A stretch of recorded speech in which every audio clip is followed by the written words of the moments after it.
This is Jeffrey Tucker, and I'm going to read my article called, Does Money Taint Everything? Let's pull this sentence out of the civic pieties of our time and see what's wrong with it. We should all volunteer our time in charitable causes and give back to the community in a labor of love. Well, we can't really argue with the instruction here or with the sentiment behind it. There's nothing wrong with giving and sacrifice. My argument is with the choice of language. It contains a word and three phrases, the common usage of which can be highly misleading. Voluntary. This word volunteer is used to describe a person who does things in service of others, and we all know the intent of the term. We speak of volunteering all the time. The United States has what is called the voluntary sector, which is supposed to refer mostly to nonprofit organizations that elicit non-remunerative employment. But think of the literal meaning of voluntary, of volition. The act of making a conscious and non-coerced choice to do something. The opposite is to be forced to do something. So, prisoners are forced to sleep on mats, people in the army are forced to march here and there, or you and I can volunteer to sleep on a mat or march here and there. It's true that people serving soup to the poor are not forced to be there, but in what sense does introducing wages or profit or money generally change the nature of choice? Are the paid administrators of homeless shelters any less volunteers? Not at all. They are making a conscious choice to serve the poor, just as the unpaid volunteers are making a conscious choice to be there. They are all free to do something else. Let's expand this to the for-profit sector. No one who works in retail or software or any other industry in a free economy is being forced to do anything.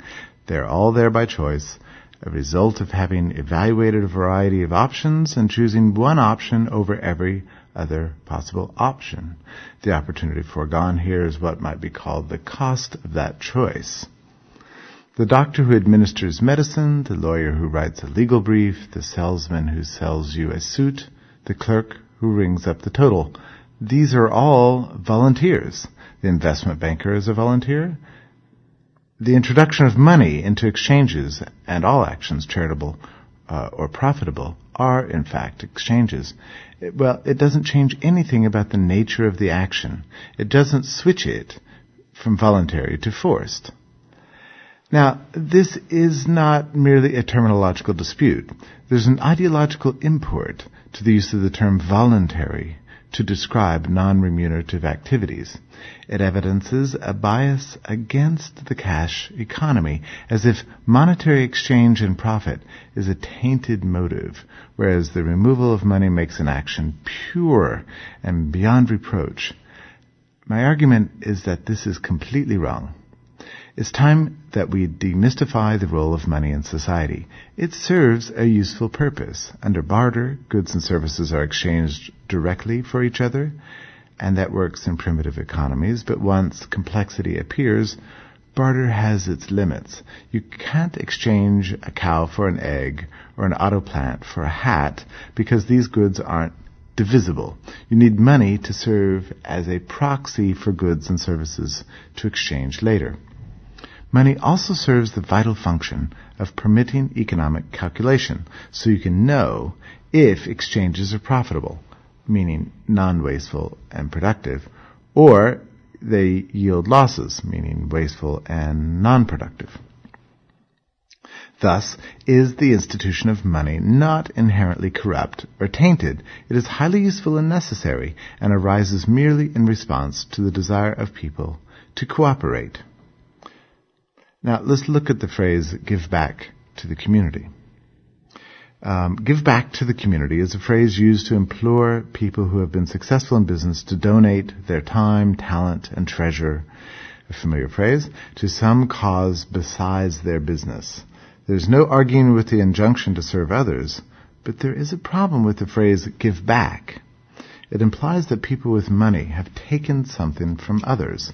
But presuming that business person has been successful through enterprise, their wealth comes not from taking, but from cooperating with willing buyers. So let's see how this works. When you need milk in a hurry, you dash to the convenience store and pick up a carton. You put it on the counter, and the clerk says what you owe. At that moment, there is a calculation made. The clerk determines that he, or the person who employs him, values $2.50 more than the milk. And you, on the other hand, determine that the value of the milk is more than the $2.50 you've been asked to pay for it. You exchange, and voila, you are both better off as a result. You have done a service to the convenience store, and the convenience store has done a service for you. The store is richer in money, and you are richer in goods. So what do the two parties to the exchange owe each other afterwards? Nothing. What does justice demand? That they keep the bargain, and nothing else. The milk can't sour. The check can't bounce. Nothing else is required or asked. Now, if the store clerk is sick and needs help, or the customer is poor and needs shelter, that's another matter, but what is asked in this case is completely unconnected from the results of the economic exchange. So expand this logic more broadly, and we can see that it applies to all people who make money, even vast amounts. Even the richest person, provided the goods come from mutually beneficial exchange, does not need to give anything back to the community because this person took nothing out of the community. Indeed, the reverse is true. Enterprise gives to the community. Their owners take huge risks and front the money for investment precisely with the goal of serving others. Their riches are signs that they have achieved their aims. Let's look at the phrase, labor of love. The phrase labor of love is used as a kind of euphemism for doing work without pay. It is an apt phrase if it means only that the person is so wild for his work that he's willing to do it even when there is no remuneration. But the phrase is also laden with the implication that if you're getting paid, it is not a labor of love. Surely the most successful employees are those who love their work. That they receive salaries or wages in return for services offered only serves as a sign and a symbol of the value that the business owner attaches to that work. They are cooperating to their mutual satisfaction, which one might say is a form of showing love. In that way, all labor in a free market is, in fact, a labor of love. Both parties are giving and receiving. Another unfortunate way to use this phrase is to imply that if you refuse to work without wages, you are not showing love. It is an undeniable fact that the use of time means the use of the most valuable resource we own. If a worker gives up a day that he could otherwise use earning wages, he might be foregoing a few $100s of income. This lost income is the cost. It is what he pays in order to pursue a labor of love. So he is not merely foregoing income. There is a sense in which he is contributing what otherwise would have been his income to the cause he is serving instead. And what if that money was meant to buy groceries or medicine for his children? In this case, doing a labor of love would be a cruel act. It is even true of the wealthy business person. What if staying at work, even earning money, is the best way to serve the community? What if that person is a pharmacist or a doctor or a website worker who is helping to provide people vital information about religion or health or some other vital issue?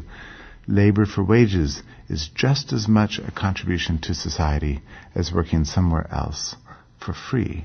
And what if a person is responsible for the well-being of thousands of employees? Is it not an act of love to stay on the job? So there is no point in claiming that love is involved only when donating your time at no pay.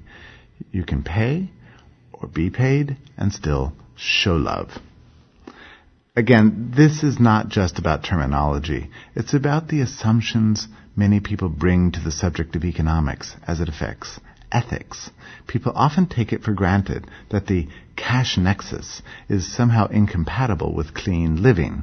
We gain a clearer understanding of this issue by seeing that money and finance are merely instrumental institutions that serve the cause of human cooperation and human betterment. Yes, we should all volunteer in charitable causes and give to the community in labors of love. That may not mean serving soup in a homeless shelter. Indeed, it might mean pulling down a large salary as an investment banker for commercial real estate ventures.